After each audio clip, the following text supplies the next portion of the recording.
Hey guys, it's Kelsey here. I am going to show you guys my homemade biscuit and my homemade gravy recipe. I actually got inspired to do this because, well, I just wanted to change it up a little bit. We kind of do this, like David was talking about the other day, we kind of do the same thing over and over again. So it was kind of, I thought, well, maybe if these go well, people might like to hear them or, see them. And I'm still a bit rusty at this. I have my cheat sheet over here in case I get flustered. I remember how much measurements of everything. So actually how I stumbled upon this recipe was Brantley one day wanted biscuits and gravy. We already had our sausage, we already had, everything for that. We did not have the biscuits. So I was like, man, I'm just gonna make them from home. And at the time, I will tell you one thing that I found for if you're gonna make them and they can't rise is your cream of tartar. I don't know if that's blurry. Is it good? Okay. And this helps it rise faster and it gives you that fluffier, these are the fluffier, thicker biscuits. In a normal batch, I get about 6 to 8 depending on how thick they are. Now, I do not use, this is super home, things get out around the house. This is actually a mason jar lid. This is what I use to press out my biscuits, as you'll see, and you don't worry about how much comes out the top. So I will be reading you off the ingredients that you're going to need to make your biscuits. We're going to start off making our biscuits first.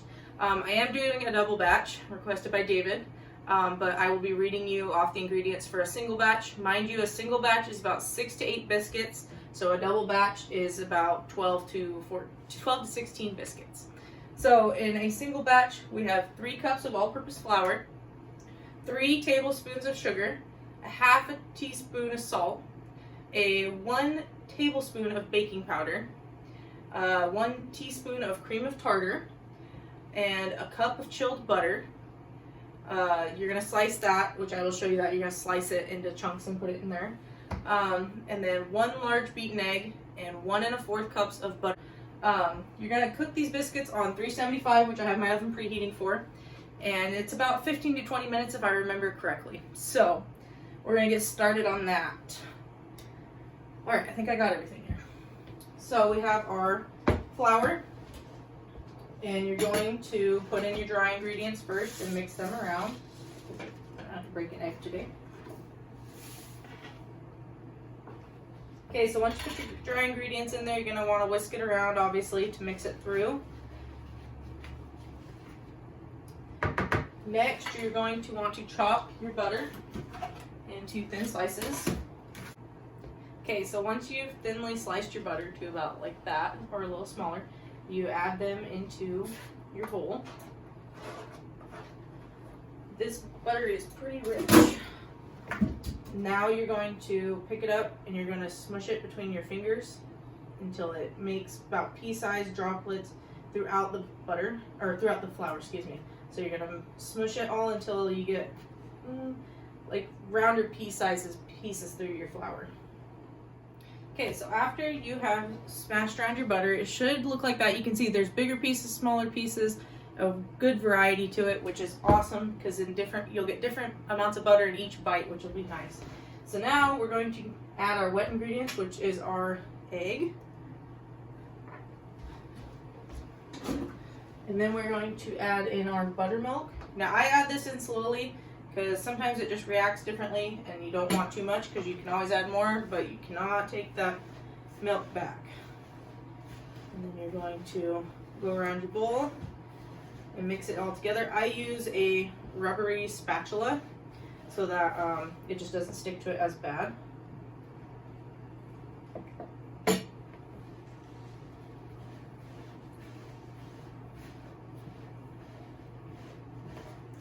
And you'll see it starts to kind of form into that dough that you're looking for.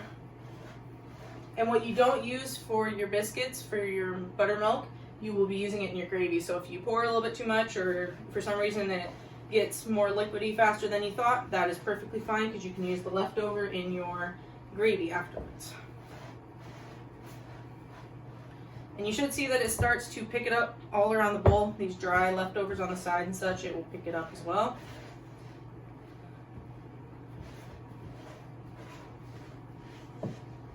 Now I feel like that's pretty good, so I'm going to clean this off and try it with my hands.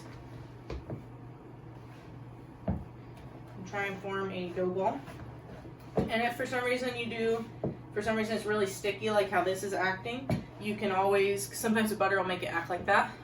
You can always grab a little bit of flour and add it to it, because the outside it can give the outside like a shell for you to work with. So once you add some more flour to it, because it was a little bit too wet of consistency on the outside, you want to try and knead it together into a ball structure so you can put it onto your table so you can roll it out and shape your biscuits. So we're going to get it together. Now you don't want to knead it too much because you'll mix that butter right into your flour. So about like that's good. And then you can, if you have nice butcher block countertop or even just a smooth countertop, clean it off really well, and then you can use your countertop as your board for your flour and your dough.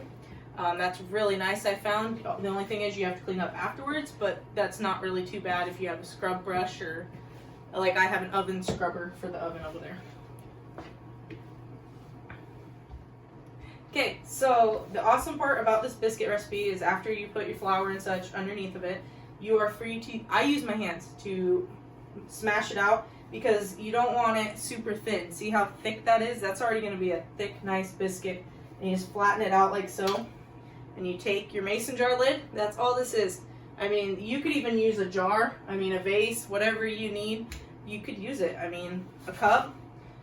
But look at how thick it comes out before I even put it in the oven. It comes out pretty thick. Some of them are thicker than others, because if somebody doesn't want a big portion, they can choose a smaller biscuit. And if somebody wants a huge fluffy biscuit, it's available.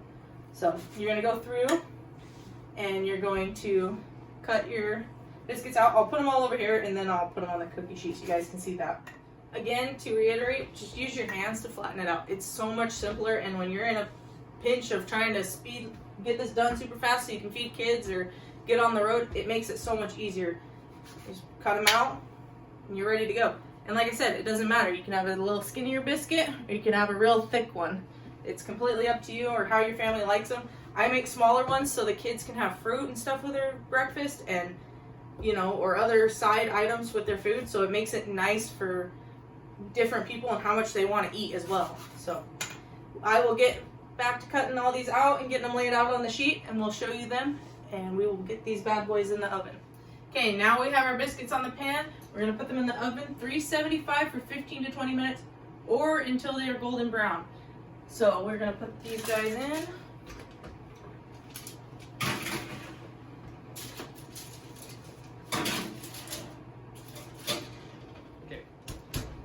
Now we got those in the oven, we're going to do our cleanup process, and then we will get right onto our gravy. Okay, so now we're going to start our cleanup process. I like to use a oven scraper. It helps get up the wetter chunks of biscuit dough that is stuck on your countertops. And you go through and you just scrape it, or you can see it on your counter.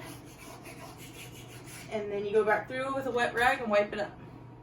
So now that we've got a clean workspace, we're going to start on our gravy. First, you're going to put your sausage into your pan of choice, whether you like to use cast iron or whatever you like to use. Okay, so now that we have our sausage browning, we're going to start making our roux for our gravy. I use about a tablespoon of butter.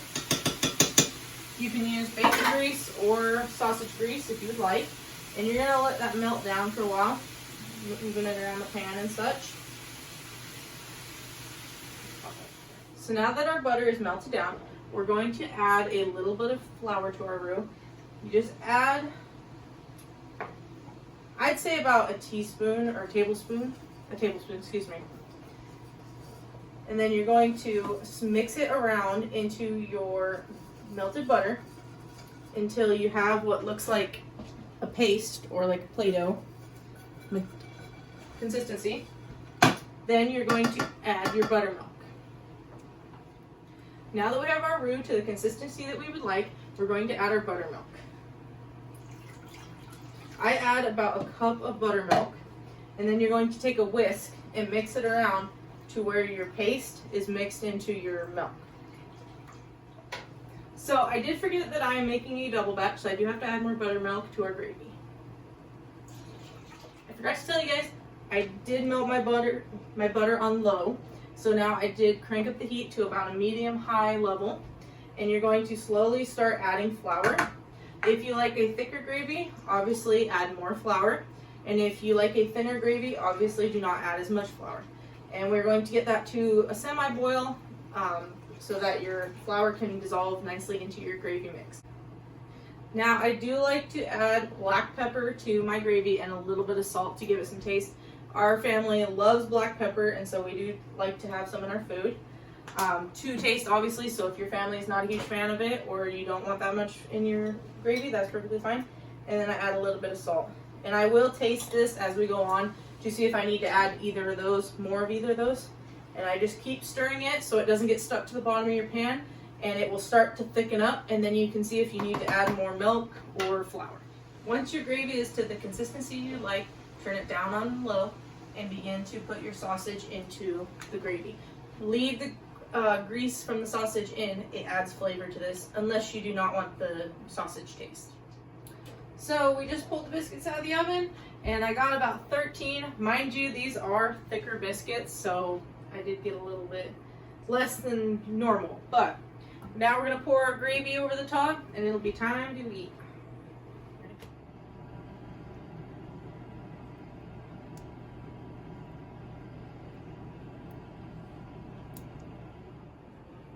I'd like to thank everyone for watching and all the new subscribers and the likes and the comments. If you'd like to see more like this, comment down below. The recipe for this will be in the description. Thanks for watching.